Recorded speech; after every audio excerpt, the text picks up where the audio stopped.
Embiid really ducked Jokic last night on some scary shit.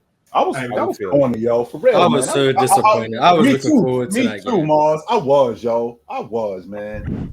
I was really looking forward to it. He had a calf injury 2 days ago, right? It wasn't like what happened with Cat a couple of days ago, earlier in the season, right? It wasn't what happened with KD in the playoffs. It looked like it was a mild strain. It ain't like it was nothing serious. Like he couldn't get out there for 20 minutes. That's what y'all telling me? It was a quote unquote precaution. And this is why we have such a difficult time with these dudes, man. This is why we have, and then y'all want me to talk about them like I talk about Lajuan and Shaq and Jabbar. I can't, man. I can't do it. I was just looking for, because Denver just played Milwaukee. I was looking forward to them going another MVP battle. And then the interview that Embiid had got released like the day before the game, and then you find out he's not playing. It was bad timing. I didn't hear that interview. I heard y'all speak on it earlier in Open Gym, but I never heard the interview though. To paraphrase, he said something like he doesn't listen to the expectations people have for him because he's never made any All NBA first teams, or he's not a multiple time MVP. So he shouldn't have as much expectations as those type of people who have never done anything in the playoffs either. And then he said that the MVP narrative is always changing and that he doesn't really care about analytics because when you look at, there's people who are terrible defensively based on the eye test, but then the analytics will say that that's some of the best defenders in the game. So he doesn't really pay attention to the analytics, but he says the MVP narrative always changes. It was just bad timing for that interview to come out and then find out he's not playing against Jokic when he was very clearly talking about Jokic. Don't Milwaukee and Philly, don't they play soon? This Sunday, I think. So nobody thinks that Joel was actually injured. We're all positive. No, I believe he was injured. I mean, the narrative. Y'all messed the narrative up. Y'all messed the narrative of MVP is so screwed up. He might not be. Is he 100%? Look, is he 100%? Probably not. Like nobody, when there's 2-3 games left in the season, is 100%. But he was so upset that he came in second 2 years in a row in MVP. He dominated Jokic in Philly. He owed it to himself and the NBA and its fans to go to Denver and do it again. Like that's what superstar players are supposed to do. They're supposed to relish those moments. And the fact that he ducked it with a lame excuse like, well, I don't care anyways. Yes, you do. You do care. You do care. That's why we see you crying when you lose. That's why you got upset that you were second 2 years in a row. You do care. So I don't like that. Like was he hurt? Maybe, but I don't think he was hurt enough that he couldn't play. He could have very easily just rested the Phoenix game. That was the second night of a back-to-back. He could have rested that game and then been ready to play against Denver. Because I know about the calf strain. He came out against Chicago when they were blowing them out because of it, and that was a precaution. So it's not like he just made it up, but you had a back-to-back against Golden State and Phoenix. You could have rested one of those games and then played against Denver, but instead you chose to play the back-to-back, but not against Denver. It's just weird. Before I was blessed to be able to come up on the panel with you good fellas. When I was on the regular Sunday and Wednesday show, I was very harsh about Joel Embiid. And this right here is why. It's stuff like this. Like, oh, he's not injured. I mean, yeah, he might have some calf tightness, but man, like you said, when nobody's 100% when there's 6 games left in the season. And especially so, and this is one of those things. Like these are the type of matchups that are supposed to be like marquee matchups. That's what we could talk about for years. You know what I'm saying? Like when this is such a tight MVP race and you guys get to face off against each other, and especially, I mean, we can't pretend like Joel didn't cook him last time. So it's like, so you're not gonna allow this man to get his get back. Like you're not gonna prove like, no, I own you.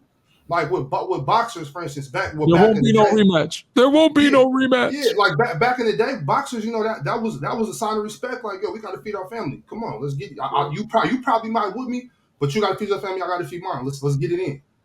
And so for him to duck this matchup, like Mars said, you could have rested that Phoenix game.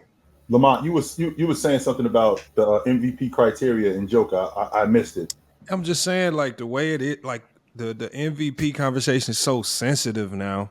Mm-hmm. Let's say it's very possible that he could have came out that game against Denver and Jokic outplays him. That is because that's how good Jokic is. And if Jokic outplays him because of recency bias, then the conversation's all of a sudden going to shift. I'm not talking about us on the panel. I'm just saying in general, cross fan talk is going to be that, Jokic is an MVP. Because to be honest, I even forgot that Jokic cooked. Embiid cooked Jokic a while ago, just because of recency bias. And that one game right there would have swayed so many people, and it could have changed the conversation. It's just like I think Embiid has a point. What's the point? Because it don't matter what he do. Like Dame Lillard said, players just need to start playing for championships, because don't nobody truly care about what happens in the regular season anyway, because everything gets swayed so easily on a week-to-week basis.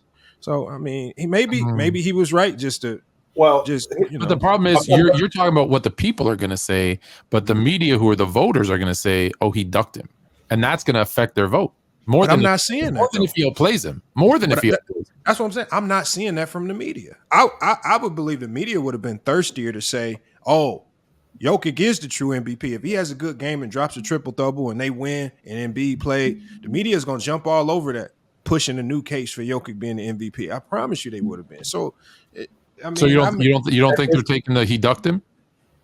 I mean, I'm not hearing it. I'm hearing it from like us, but I'm not hearing it from like the voters and the people that actually vote. I'm not hearing that narrative. I was hearing it all day today on was you? I didn't watch Source Center today, but I haven't seen anything come across. I was on the freeway. I was on the freeway all day today, and I was on the Sirius XM. So who was Scalabrini on there with? Man, I forget.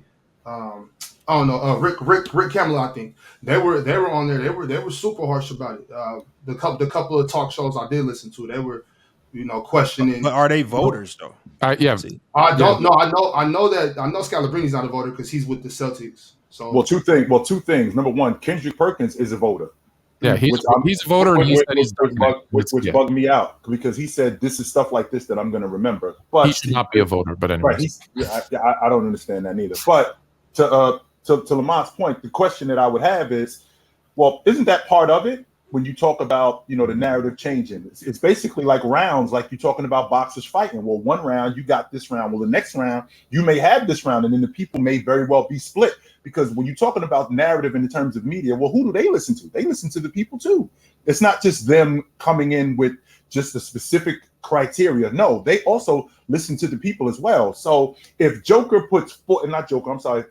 puts 48 and 17 on me, if I'm Joker, I'm licking my chops, because I can't wait to see him again. Because I want to make sure that is not the last picture you see of us two. Because remember, before that last game, in I believe it was earlier this year, before that game, these guys have only seen each other twice since the 1920 season. That's it. And the last time you guys saw me and him get on the floor, he put almost 50 and 20 on me. I would very much like to get that back. So for him to bow out and I'm not going to be able to go tonight, well, hell yeah, if I'm Joker, I'm not happy about that. And I might even say something about it. I might even go to the media and I might even stir up the pot and I might even say something about it. I wish you would. It'd be fun. It'd be fun for conversation, but it would be. I just think players stop caring, man. I just think players stop caring. Why is that though, Lamar? Why do they stop caring though? Because narratives, man. Like these narratives of I think Dame had a point. I mean, as much as you can criticize him, I think Draymond criticized him and whatnot. He does have a point. As far as the regular season really don't mean nothing no more. It's all about ring chasing. And so when I see these players trying to team up and do whatever it takes to go get these rings, at the end of the day, it just seems like everybody is going off recency bias. They have short memories, and then people are just going to run the Basketball Reference and just count up how many championships and how many awards you got at the end of the day, and that's what's going to determine who's the best of the best. There's no context being put in these conversations, anything like that. Like the things that made Oscar Robertson great, nobody cares about that no more. The things that made Oscar Robertson great, nobody cares. Lamont, you sound like me, buddy. You sound like your brother over here, Lamont. Now we on the same page. See, this is the type of foolishness. You just made my whole argument on the player's choice that I've been making on here for 7 months now. Is that guys like Lowe, who's MIA, who knows where he at? He probably somewhere in the strip club right now getting it in like John Moran does. Kill Time, ESPN Kill, Mars, and the rest of these dudes that in here that cap a lot records on stats. See, you just gave a perfect example of why I exist, because of the eye test. You understand what I'm saying? So when I say stuff to Chilltown, like Kobe Bryant is greater than LeBron James, or greater than this one, or greater than that one, it's because of the eye test. That's not enough, though. It's not enough. And the stats that guys are chasing. Lamont, I appreciate you for making my point for me, brother. Salute to FYF Sports Debates for making the greatest point that he's made since I've known him. Absolutely, it's a valid point. But your logic, Ticket, about the eye test, that's not enough. Ticket, I can't just walk up to a car and the car looks good, and I'm gonna slap $50,000 down on it. I'm not gonna drive the car. I'm not gonna look in the car. I'm not gonna kick the tires. Nope, car looks good. But the Kobe car has been driven. Don't do that. The Kobe car has been driven and has been tested. It has been tested G5 certified. It's not a good car. It's a fantastic car. So the point is that we can't just go off the eye test. We can't just go. No. Hold on. It don't. That car doesn't have. And chill. That car doesn't have 6 NBA Finals losses on it. That's not the point. We're not talking about that. I just don't know how this applies to me. Right. This is what I'm asking. I didn't even say the eye test. This is what I'm saying. We're talking. If we're talking, we're talking about this in its totality. We ain't just talking about, yo, I'm gonna go look up that a dude average. This is what in Ticket you brought this up, and this is opening up Pandora's box when you do this, because when we just go off numbers, now it's something completely different. If we just go off the eye test, now it's something completely different. I didn't say just the eye test. I'm saying that you had the eye test in. No, I said that you praise dudes that chase stats and accolades. That's not true. I praise dudes that get the accolades while putting in the work. That's a lie. That's not true. You lying. The problem with what you're saying though, with the ring culture, and I don't disagree with you, or Dame for that matter, but the problem is people use it. And it's not just people and fans or media, it's players use it, because you get idiots like Draymond Green who tells Charles Barkley he can't sit at his table because he's got rings and Barkley doesn't. So it's not just new. That's not something new, bro. Like, this is something that's been going on. We disrespect Jerry West and Elgin Baylor, guys who made it to the finals, but for other people, we applaud them getting to the finals and losing. These guys made it 8-9 times and we're like, oh, they suck. Or Stockton Malone got there twice. Oh, but they lost.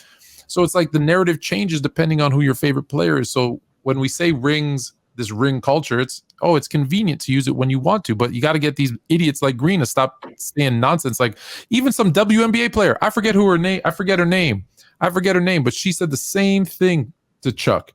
Was like, well, I got 2 chips and you don't. You can't talk to me. That stuff is nonsense, man.